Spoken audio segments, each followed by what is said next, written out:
We do not cooperate with the ICC. That is the position of this government. Ito ang muling iginiit ni Pangulong Bongbong Marcos nang tanungin patungkol sa magiging hakbang ng Pilipinas sa War on Drugs investigation ng International Criminal Court. Sa pagdinig kasi ng Quad Committee ng Kamara, hinamon ni Duterte ang ICC na magtungo sa bansa at madiliin ang investigasyon sa war on drugs ng nagdaang administrasyon. I'm asking the ICC to hurry up and if possible they can come here and start the investigation tomorrow. Ang tagal nila, hurry up. Kasi baka matanda na ako, mamatay ako. Sabi naman agad ng Executive Secretary Lucas Bersamin, hindi pipigilan ng gobyerno si dating Pangulong Duterte kung nais nitong sumuko sa ICC. Sinagundahan ito ni PBBM. Was the comment of the Executive Secretary, the former Chief Justice, if yun ang gugustuhin ni PRRD, hindi naman kami haharang sa mga ICC. Hindi lang kami tutulong. Ngunit kung pumapayag siya na makipag-usap siya o magpa-imbestiga siya sa ICC, nasa kanya yun. Wala ng kaming desisyon doon. Pero kung i-refer ng ICC ang proseso sa Interpol at maglalabas ito ng red notice sa mga otoridad sa Pilipinas, kailangan na raw ng ating bansa na makipagtulungan.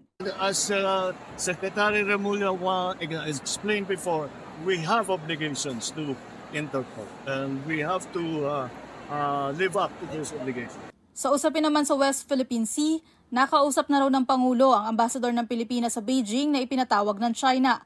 Kaugnay ito ng pagkondena ng China sa isinabatas na Philippine Maritime Zones Act at Philippine Archipelagic Sea Lanes Act. Sinasabi nila, ino-objectan nila, sinasabi nila that we do not agree and they will continue to protect what they define as their sovereign territory.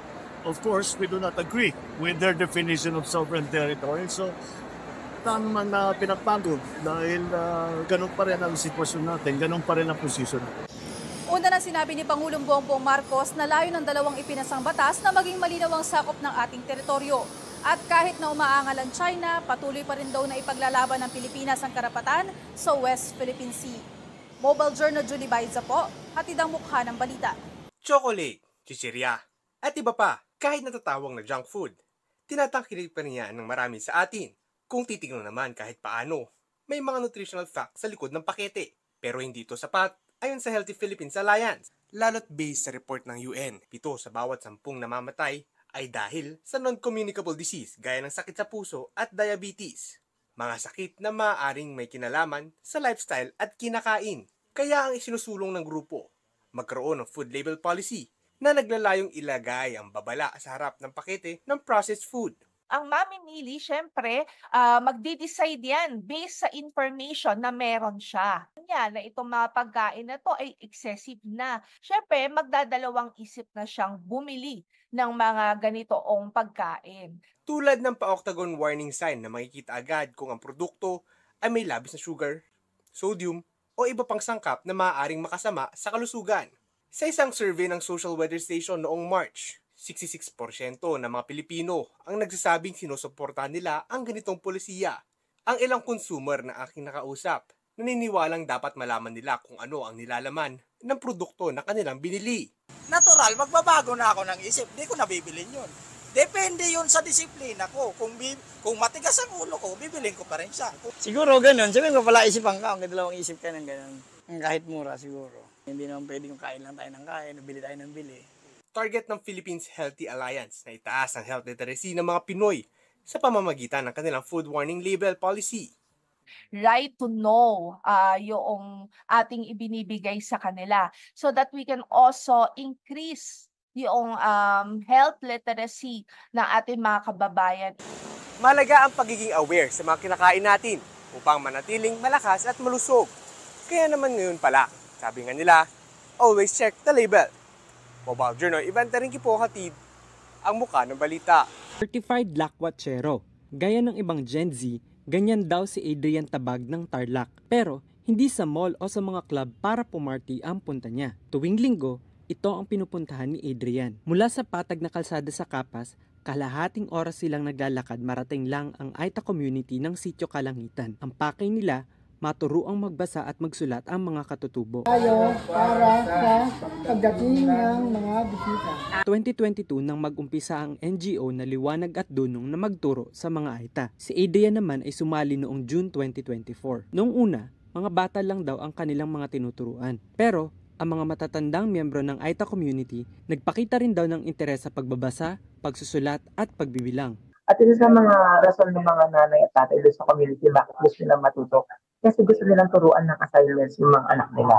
Gusto nilang turuan na sila mismo yung mag-assist doon sa mga anak nila doon sa mga modules. 30 kabataan ang mga batang tinuturuan ng grupo nila Adrian. Ang mga adult learners naman ay aabot din sa 30. Kulang-kulang 150 raw ang populasyon ng mga katutubong Aita sa settlement. Sa tansya ng grupo ni Adrian, nasa 20% lang ang literacy rate ng Aita community na ito. Ibig sabihin, malaki raw talaga ang problema ng edukasyon sa mga katutubong Aita. Kung yung pagtingin ng mga Gen Z, feeling ko sa teaching, wala namang pera dito. Kailangan magturo ng mga Gen Z. Bakit? Kasi kailangan yung energy namin, I think, sir, kailangan ng energy na yan dito sa Philippines. Yung pagod, hindi ko ma-describe kasi sir, yung init, yung lalakarin mo, tapos yung sakripisyo sa biyahe, pero yung magpapabalik sa iyo sir, makikita mo kasi na gusto nilang ginagawa nila, gusto nilang nag-aaral. Hindi man daw madali ang magpabalik-balik tuwing linggo sa komunidad, hanggat kaya ay hindi niya raw susukuan ang kanilang ginagawa. Parang wala akong karapatang mapagod, sir. Hanggat hindi nila sinusukan yung mga sarili nila. Parang tayo din, ako din na bilang volunteer teacher, wala din akong karapatang sukuan sila, sir. Kasi sir, I have all the privileges. Kasi I believe, sir, may pananagutan yung gobyerno sa kanila, sir, na makaabot sa kanila yung basic service. Ang kwento ni Adrian at ng Aita community sa Tarlac ay isang inspirasyon at paalala. Kahit sino, pwedeng tumulong, malaki o sa maliit man na paraan. Mobile journalist RR2BC po, hatid ang muka ng balita.